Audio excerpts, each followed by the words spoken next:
the Right Business Choice show. In today's episode, the worlds of football and business will come together.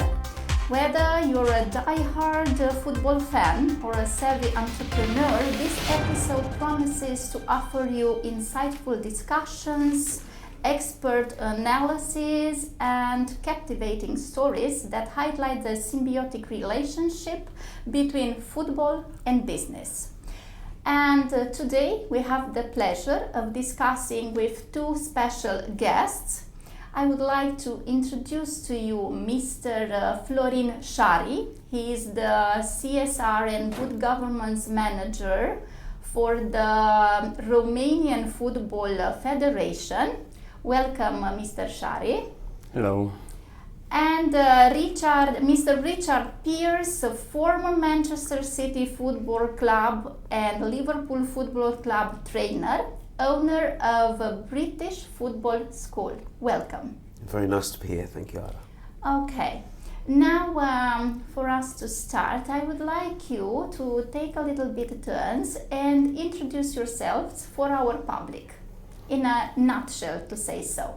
So, who is Florin Şari?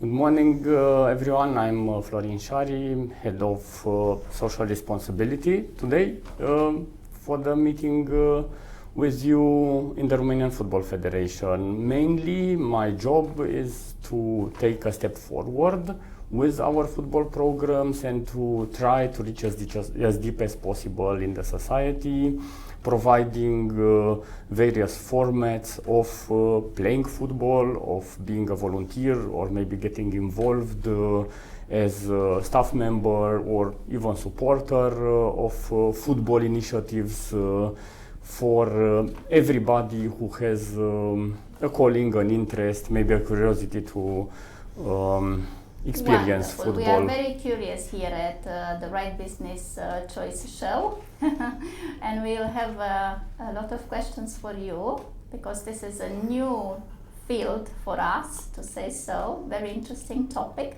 But before going in depth, I would like Richard to introduce himself for our public too, once again. Certainly. So my name is Richard Pierce. I'm the owner, founder and coach in British Football School. We have English language sports trainings for boys and girls from the age of 3 till 15 years old. And I've been doing this for just over 10 years. Mm-hmm. And we've now taken our business from Bucharest to across Europe to focus on holiday camps. So we run weekly football trainings here in Bucharest and international holiday camps. Maybe before going to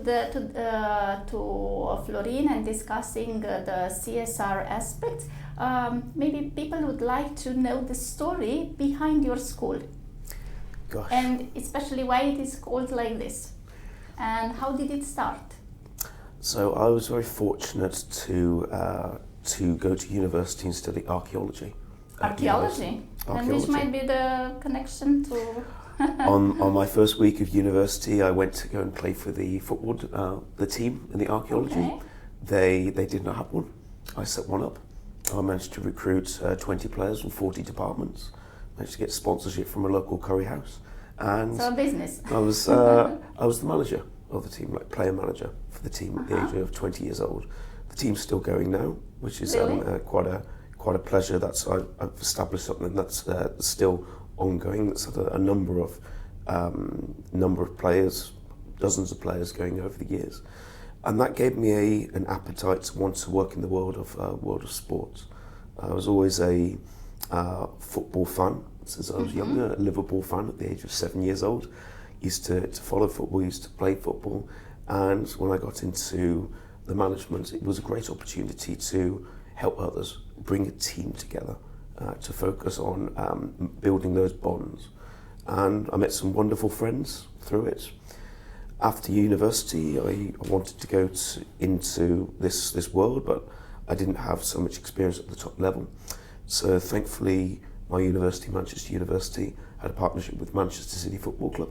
So I started off as an intern, and then I got a job as a part-time football coach with Manchester City, and I also had a couple of gigs with Liverpool and Burnley as a part-time coach and a talent scout. So this gave me the big desire to want to gain my qualifications, UEFA qualifications, and that took a couple of years with going to do a lot of volunteer work in different football clubs. I was the head of my under-7s football team, so that was a wonderful experience, and it gave me a really good grounding to want to achieve something in, I would say, in life. Okay, so, wonderful. So look how an ex-student in archaeology has just met an ex-student in Latin speaking about football. Yeah, with an ex-student in journalism. Florin, who will tell us more about the main social benefits of the investment in football, because I'm pretty sure that our audience is really interested in finding out more details about these aspects. Okay, first I would like to clarify a little bit the concept of social responsibility in football. Yeah, please. We don't speak about social responsibility or about CSR. We speak in the European football family about social and environmental sustainability. Okay. So these are the two pillars. Our strategies. We have a strategy that leads our way until 2030. Our strategy is based in these two pillars, yeah, and has on the side of the social sustainability or human rights protection, let's put it like this, 7 directions of action. I would mention 2 or 3 of them, yeah. Fighting racism and discrimination, promoting football for all abilities, safeguarding, yeah. I would also mention a few topics regarding environmental sustainability, like circular economy, like event sustainability. This is the framework, yeah? So we are speaking about social and environmental sustainability. And now I'm coming back to the social return on investment. The Romanian Football Federation was among the leading football organizations in Europe to research, to establish a data-based model of ROI, yeah? We had 2 iterations of the research, one in 2017-2018 and the other one in 2019-2020, and these are the core findings. First of all, there is a very solid football presence in Romania. We are not speaking about, and again, this is a very important aspect, we are not speaking about the Champions League, yeah? About professional football. We are not speaking here about the national team, yeah? We are speaking about grassroots football, about initiatives like the Football School of Richard, yeah? Like our common events. We have around 700,000 people in Romania playing in a form or another this lovely game, yeah? 700,000. These 700,000 people have a contribution on 4 pillars, yeah? I would mention 3 of them. The 4th of them is, of course, sports performance, yeah, the FIFA ranking. We do not focus now on the next successes of the national teams. Yeah, let's focus on grassroots football. And here the 3 pillars are the economical contribution, the social contribution, and the contribution to public health. Now I would like to ask you which might be the main activities in terms of CSR that you usually take part in connection especially with children and teenagers. Okay, so first of all, we do tournaments for children and young people that are dedicated to a certain let's say cause, yeah? Last time, our last tournament on the 26th of March was about football for peace, yeah, and friendship. Because it was the day of sport for peace and friendship. Friendship, very nice. We need to look at the educational component of sport and of football, yeah? Football being the most popular sport and of course the most attractive, yeah? Given the strong emotion that it creates and also the strong values that it I had in my mind to ask you why, but maybe he will explain us better, why people love football so much, but we will let It's very simple, because it's full of emotions, yeah? You know how the match is starting, but you never know how it will end, yeah? In principle, also the fact that you can identify yourself with your heroes, yeah? You can easily identify yourself with Miodrag Belodedic, yeah? One of the greatest Romanian football players. You want to follow his example, yeah? Coming back to the football tournaments, so we choose causes, yeah? But we are also supporting and being partners with organizations that have a much deeper approach of football inclusion. Yeah, we have a partner, Down Plus Association. They are doing football programs, education programs with children and young people with Down syndrome. Yeah, and you can see over the 7 years of cooperation now the progress made by those young people, yeah, as individuals, yeah, simply by being involved in activities like our football trainings.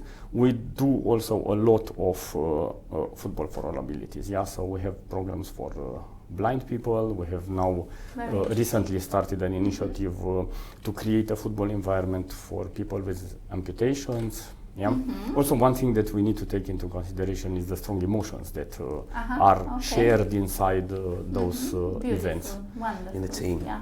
Exactly. Yeah, yeah. Being part of the team, Now, being part of a social group. If you It's very allow important. me, I would like to go back to Richard.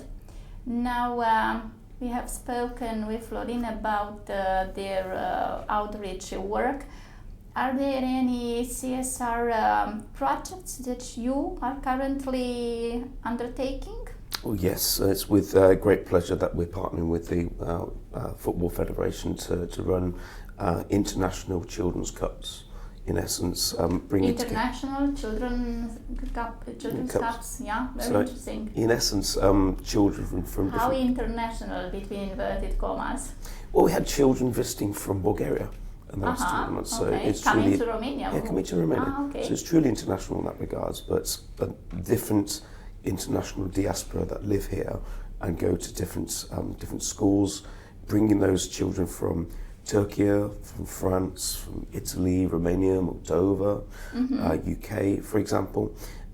We've got nearly a dozen countries that we've invited to participate in tournaments every 6 months, and it's a great afternoon for the kids to test themselves against other teams, other players. Some children may go to the same school, they may not have played in the same team environment, for example, so there's a chance to meet new friends, a chance to have a good afternoon of football. And what better than to play football under the sun? Yeah, I mean, a great afternoon of fun. So basically speaking, for instance, for mothers and fathers, which are the main 3 advantages for a kid, no matter if we are speaking about boys or girls, when we speak about football, playing football? I think you can have so many advantages, but just to pick 3, I would say. Physical fitness. Okay. Confidence building. Okay. And social interaction, I would say. And to improve, self-improvement, wanting to do better for yourself and for the team. I've seen this with some of the kids because now we are, of course, observing them for 2 years, yeah, and you can see how they developed, yeah. It's very interesting. I suppose that they become great team players, to say so. And it's incredible to see how the individual characteristics grow so much through sport. How the players develop so many skills, not just associated with the football field. So at British Football School, we try to develop life skills as well as sporting skills.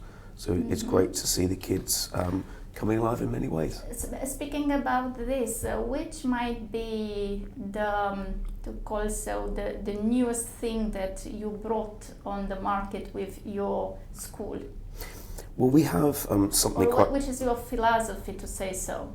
We have something quite specific in Romania, something quite specific in Bucharest. We bring British coaches to local communities, local schools across Bucharest. We now have 5 locations in the city, and this brings the advantage of having English language sports trainings with a British environment. But our trainings are focused very much on fun and engagement and encouraging the children, encouraging them to learn, to progress, and creating a nice positive And while environment. playing, have you realized any improvements even in the language skills? I think for the kids that come to us, questions parents often ask is, do the children have to speak English? And no, we welcome everyone. boys and girls, regardless of their age or ability. So we have a number of strategies. For example, if the children are not so confident with their English language skills, we have a number of strategies to assist them. If that's going to be some translations, if it's with a tactics board, if it's a buddying system where another player can help to do some translations or show some interviews. There's always ways and means, and as coaches, we're very adaptable. One of the most interesting projects we had together was last summer, a summer camp for our children from Ukraine. We have a group of children from Ukraine. They are living in Tei, in the sports complex Tei. Okay. And Richard proposed a summer camp for them. Yeah. Oh, wonderful! And it was the really, summer camp was here in Romania. It was in in Pescariu sports facility. So it was very close. They could walk there. Yeah. You know, of course, those children. Yeah. If you look at their life experience, yeah, with 10, 12 years being part of this unprecedented, for us at least, context, yeah. Being refugees after a brutal aggression against their country, yeah. We were able, of course, Richard and the coaches of the British Football School, they were able to create an environment where the children felt safe, yeah, and happy, and they could be happy, yeah, and they could share. Forget a little bit about their problems. I looked a little bit at the way they, for instance, we gave them, of course, sports equipment, yeah, and we gave them jerseys from the national team. These are things you do, yeah, for the children to enjoy the experience. And they were really happy to share this, yeah, to be part of the experience. We also invited them for a football match of one of our national teams. We invited them last summer for Euro Under-21 matches, yeah, because Ukraine played in Bucharest, and it was something that they enjoyed a lot, yeah. And I think actually this is the core message, yeah. Football is for fun. Football's for all. And for all, yeah, because this is going to take us to the next topic that I would like to discuss today for our audience with you. We could see that British Football School has courses both for boys and girls. Of course, we welcome as many girls as possible. We'd love to get more girls to join the sport. Let's stay a little bit with Florin and to discuss this a little bit with him too. Are there any initiatives in your organization, in the Romanian Football Federation, which encourage girls to practice football? Well, one of the key messages, if you want, here is that women's football is in Romania the fastest growing sports phenomenon. Wow. Yeah, so we have tens of thousands, over 60,000 and how women do you playing, do this? I mean, women and girls playing football. Of course, it's very important to have the proper formats, yeah. This means the proper competitional formats. On one hand, you have the formal competitions, the first league, the second league, yeah, with teams established by clubs. But you also have programs, like for instance, and I want only to speak about this one, we initiated recently in cooperation with UEFA and with Disney. Disney? Yes, really Disney, exciting. A program called Disney Playmakers. What is this? Disney figures, yeah, and Disney stories. I think princess is not Mickey Mouse. I think girls, princess. Stars from feminine. Are going to kindergartens. Yeah, so it's a program addressed to girls in kindergartens, and they are doing football for fun. Yeah, so we have methodology, we have specialized equipment. Yeah, even balls. The balls are much more colorful and creative, exactly attractive. Yeah, and this concept, this program, yeah, Disney Playmakers is one of the fastest growing programs in Romanian football. Yeah. And can a young girl have, a job out of this, a career? This Are is there any chances? so Disney Playmakers now is a concept that is it's a joint venture with kindergarten. So practically it's kindergarten teachers who are doing this, yeah, or sports teachers who are doing this. I would say it's a plus for their career, yeah. And you can get specialized, to say so. And you, of course, can get specialized and also develop your skills.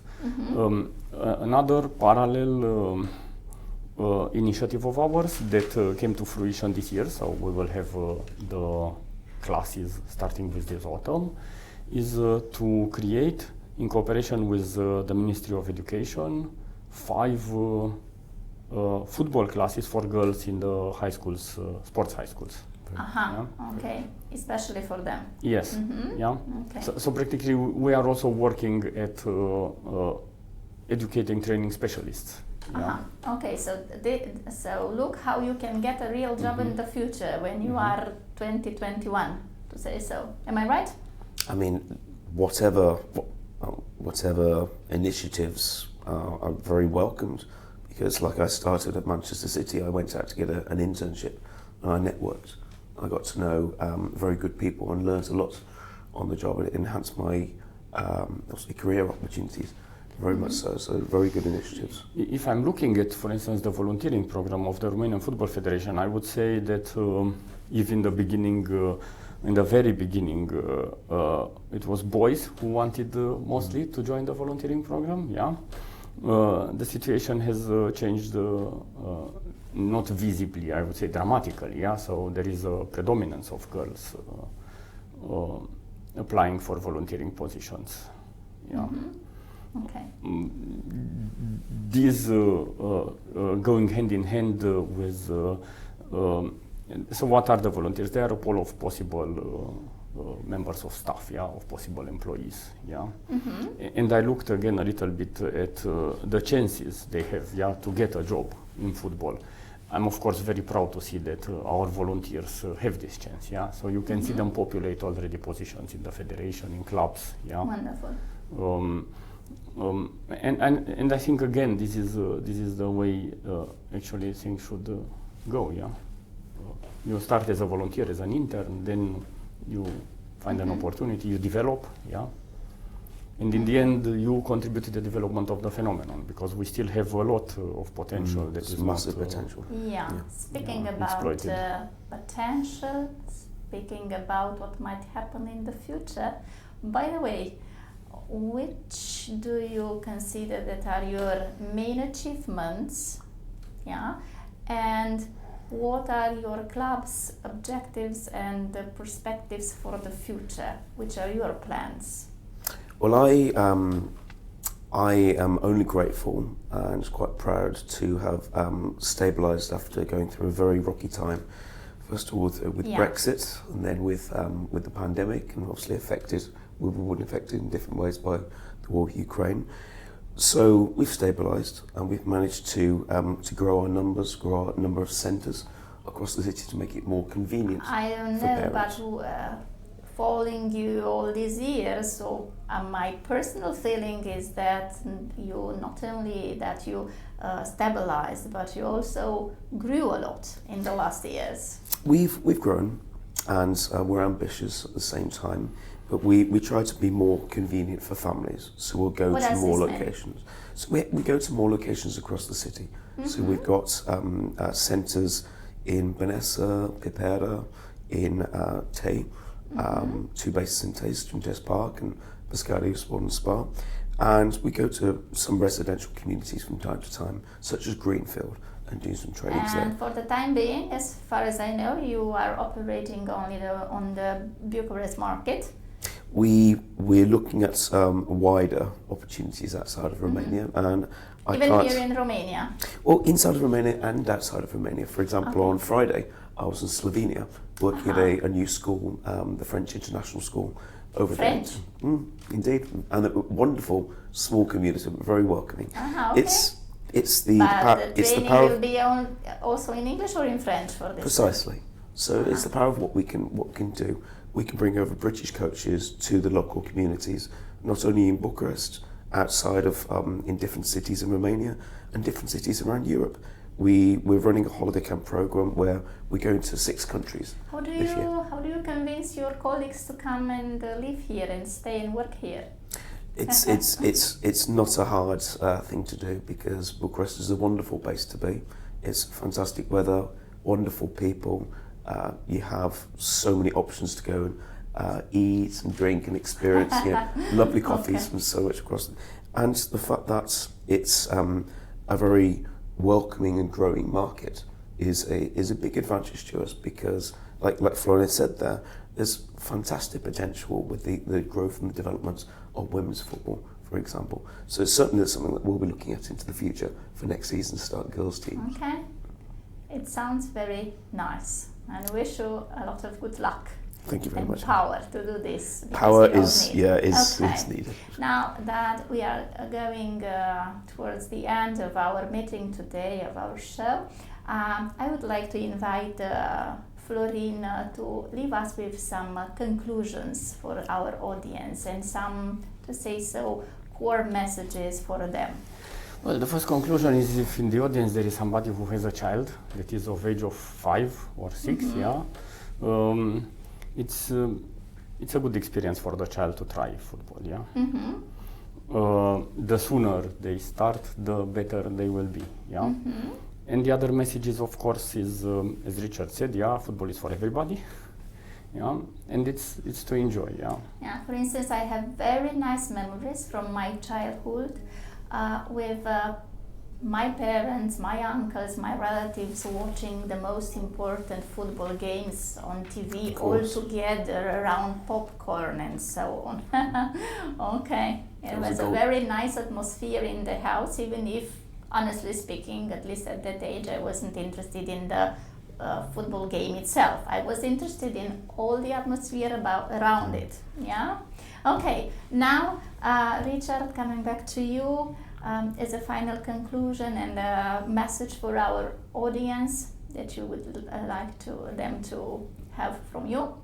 I think first of all, we're very, very glad to be here in Bucharest, and we're very, very grateful to be running a small growing business. And as part of our initiatives to be inclusive, we welcome all children to come try us for one-time trial for free. So that's if you have a big experience, if you're playing at one of the top clubs, if you'd like some extra trainings, if you'd like to meet new friends, to test yourself against different children that's outside of your social circles, or if you're very amateur and have just a desire to want to improve, we'll welcome all boys and all girls that would like to give it a try, because we have the same initiative here. We wish to offer the opportunity for many young learners to enjoy their sport. And that's one of the things that we find as an organisation. We focus on the enjoyment and the participation and the development, all in a very nice, calm, fun environment where they can practice their English as well. Wonderful. Okay, thank you so much for everything. Thank you very much for your attention. We invite you to continue following us in order to find out the right business choice that have brought success to our guests. Goodbye. Thank you, Ada. Thank you.